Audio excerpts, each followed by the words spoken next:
So, big question this month, of course, is going to be first full month of trading in real estate since we actually had the virus. And the question is, how did we actually do? Let's find out.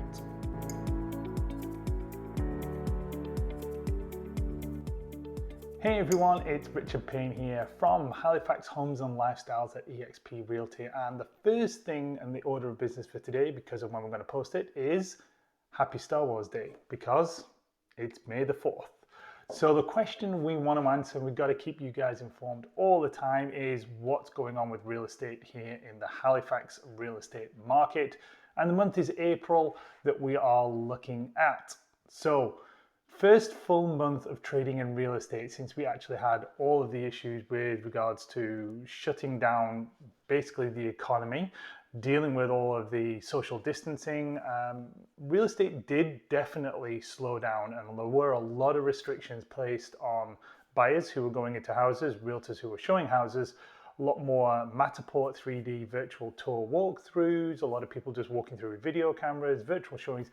Everything basically in real estate went virtual. But what really happened in real estate, because I started tracking a lot of the daily activity to see how many houses were going conditional, how many houses were actually getting sold, how many were coming back active after they'd been conditional. So in other words, what happened during the phase. We definitely saw an increase in houses that were coming back active after being conditional. Chances are that was a lot to do with obviously the layoffs and the issues that were going around, probably with the financing side of it more than anything else, because I think with just so much uncertainty and people obviously getting furloughed, laid off, there was just so many times that the banks were like, we can't take the risk. And probably sellers and the buyers were also thinking exactly the same thing. Like, we're not taking on this kind of thing right now. Let's hang on. And that's the biggest message, is we are seeing a lot of people just waiting, putting everything on pause. So it's going to be very, very interesting as we get towards the end of May, when some of these restrictions, there was some that came off this weekend, but some of the restrictions, as they get relaxed, as they get eased, as we start getting control of the situation, to see how it really impacts on what's going to happen. I personally think that we've got buyers waiting to go and we've got listings waiting to go. So let's have a look at the stats and get into that first number, which is the number of listings that actually came to the market in April. So we had 369 new listings. Let's look at April last year, 527, down 28%. Now, April is a big month for listings here in Nova Scotia. So to see us drop by over a quarter tells you people are waiting. People are putting it all on pause. So when we look at the number of sales, we had 330 sales compared with 565 last year. So down 42% on last year, down 32% just on March, just last month. 1,124 homes are active and actually for sale. So that gives us an inventory, which is still really, really good, of 3.4 months, 3.2 months, that number was last year. So because of less listings, because of less sales, that means that we're obviously keeping the same level of inventory. So we're still in a seller's market. Now let's look at days on market. 40 days on market, 62 days last year. So the houses that were for sale are selling a lot quicker than they were last year, by 22 days better. So that's 40 days, that's just over a month, and houses are actually going conditional. Average price was $348,000 versus $344,000 last year. So up a little bit, but we're still up on the year. So we're up 3.5%. 98% sale to listing, 99.5% last month, more or less the same as last year, 98.3, I think it was 98.2 last year. So when you look at all of those stats together, it basically says that people have put things on pause, but people are still buying houses. Houses are still getting listed. We have to deal with a much different way of actually viewing the properties, getting in.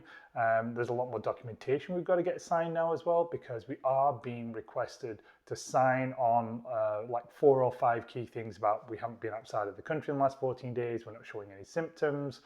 We do try to make sure that we don't touch anything in the house. We ask the sellers to have all the doors open, some of the closets open as well, so we can see inside the closets. usual things like that. But really, it comes down to that: just be careful, just sterilize your hands, wear gloves, wear a mask if you're feeling that's what you need to do. So that's how we're doing it. So let's look at some of the hot markets. Number one is Upper Tantallon, Timberley, St. Margaret's Bay area.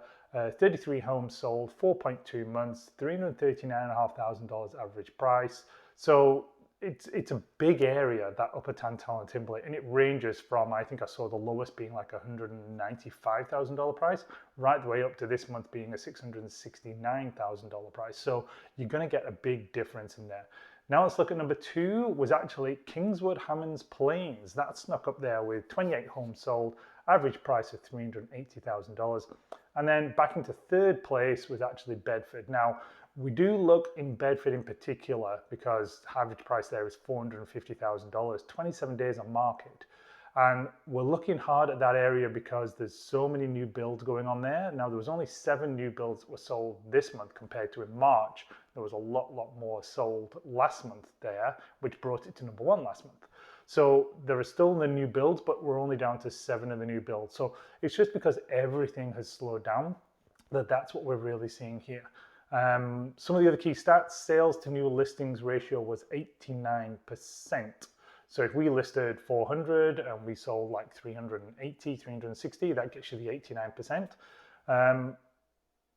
Yeah, I think, there's nothing else. I'm just having a quick look at my numbers. No, that was it. So really the message about April is it didn't come out to be that bad a month. It came out actually pretty solid. It's just all of the numbers were a lot lower than we expected. So if you have any questions about what you think is going on, if you're looking in a certain area, then by all means, the details are coming up below as well as the slide following.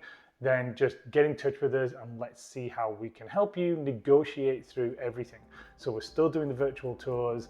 Listings are still getting listed. It's just things are going to take a little bit longer, I think, towards the end of May, and then we'll start seeing it ramp up, and it's going to be like full steam for the rest of the year. So my advice to a lot of the buyers out there is get ready or get started like right now, because I think it's going to come back. It's going to come back very strong.